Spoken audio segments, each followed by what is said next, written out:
Hey, what's up? Welcome back, ghouls and gals. Today we are wrapping up Alien Horror Movie Review Week with a horrific classic, Fire in the Sky from 1993. This was my first watch, and honestly, about midway through, I was like, I don't know if I want to review this. And then it got really good, and this does lean more, I would personally say, a drama sci-fi, but we'll talk about what's to come. Let's dive into Fire in the Sky. If you enjoyed this video, please go ahead and give it a thumbs up, subscribe for more, check out all of my links down below if you'd like to see any more of me or support the channel any further. I will leave the past 2 videos I did for this themed week also linked down below.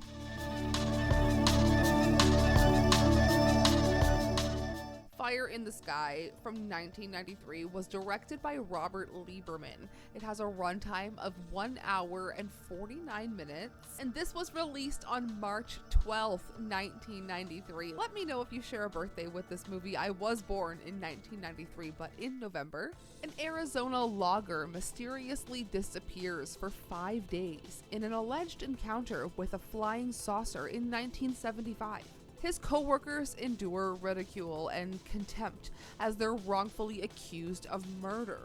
Before I get too far into this, I want to let you guys know that Robert Lieberman, director, once said that Anne Rice herself told him that this was the scariest movie she had seen at the time. And she's written countless novels, and I feel like that has to mean something. I mean, she definitely did not have the greatest views, but I digress. The title of this movie actually comes from Deep Purple's Smoke on the Water, with the lyrics being "Smoke on the water, fire in the sky." Smoke on the water, a fire in the sky. And the special effects were done by the same people who ended up doing the special effects for The Matrix. Truly some of the most memorable effects in 90s sci-fi. The aliens are almost presented more like bioengineers, scientists, instead of like spiritual beings. We're gonna dive into a quick plot summary, but before we do, I'd like to thank my patrons. If you would like to watch Fire in the Sky, I will have it up on my $2 tier. I've been trying to do double feature horror movies every Friday for free if that's something that you're into. It's a great way to support the channel, and I thank those of you who are supporting me over there. It's a big help. Alex and I currently have behind the scenes. We are making music. Also, part 1 of the room makeover and a bunch of other things are on Patreon that have never been public. So if you want to check that out and support the channel any further, you can check that out, link down below. Thank you once again to my patrons. Let's dive a little deeper into Fire in the Sky. The film is based on the alleged real-life alien abduction of logger Travis Walton in 1975, 50 years ago now. Dramatized from Walton's own experience from his book, The Walton Experience, set in Snowflake, Arizona, the film follows a group of loggers who witness a strange light in the forest. When Travis approaches it, he is violently struck by a beam and disappears, and his co-workers flee in fear, later reporting his abduction to the authorities, who suspect foul play.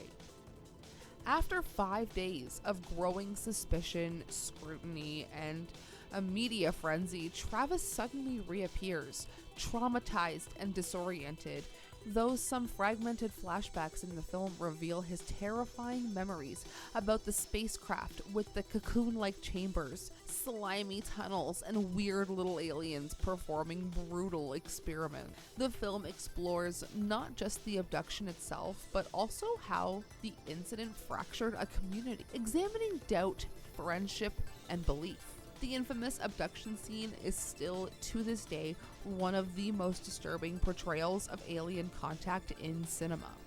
The real Travis Walton has insisted to this day that this was a real, credible experience. He's passed so many polygraph exams, even though some critics criticize that polygraph exams are not scientifically reliable. Some skeptics believe the whole incident was a hoax, and the whole hoax would revolve around possibly the loggers covering up a workplace accident that they didn't want to be involved in the aftermath for. Or possibly, allegedly, not my theory, to avoid penalties for unfinished work. What I did like about the movie itself is that it did feel quite grounded in reality. Aside from the alien bits and bobs, the characters did feel like real, relatable people. And Travis Walton and his wife Dina, I think it's Dina Walton, both appear in the movie in one scene. But the film does take a lot of creative liberties. Walton actually confirmed that the film does not bear actual resemblances to his real life experience. And I mean, only he would know. I feel like if it did happen, he'd be the only one to tell us what did happen. And in saying that, there is a remake, an alleged, unconfirmed remake in the works, with Travis Walton on board to tell his real life story. I would be very open to seeing that. I would be very open to seeing a different perspective, possibly a more, I want to say, extreme version of what happened. But despite all the controversies, the film does have a large cult following. It took me forever to watch this movie. This has been out as long as I've been alive, and it took me 31 years to watch this film. I'm happy that Alex and I took the time to kind of research the hoax and everything behind the movie as we were watching it, but I will say that this movie itself was integral to kind of reviving the alien sci-fi genre of the 90s, and I would go as far as saying that it had a hand in the X-Files and even later films like The Fourth Kind. But on that note, let me know your favorite alien horror film in the comments down below. Perhaps we'll cover more alien films later on in a couple of months.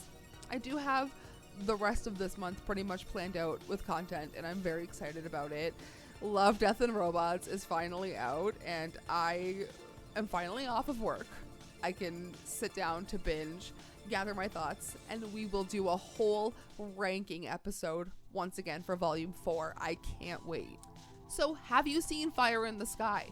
Did you see it possibly way too early, and did the aliens haunt you and affect you in a way? Because I feel like if I perhaps saw that, not the movie, but I mean, if I were to have walked in on someone, like a family member, watching this movie at a young age, and if I hypothetically would have seen the little alien guys, I feel like it would have stuck with me the way that Reagan from The Exorcist did. And she stuck with me for a long time.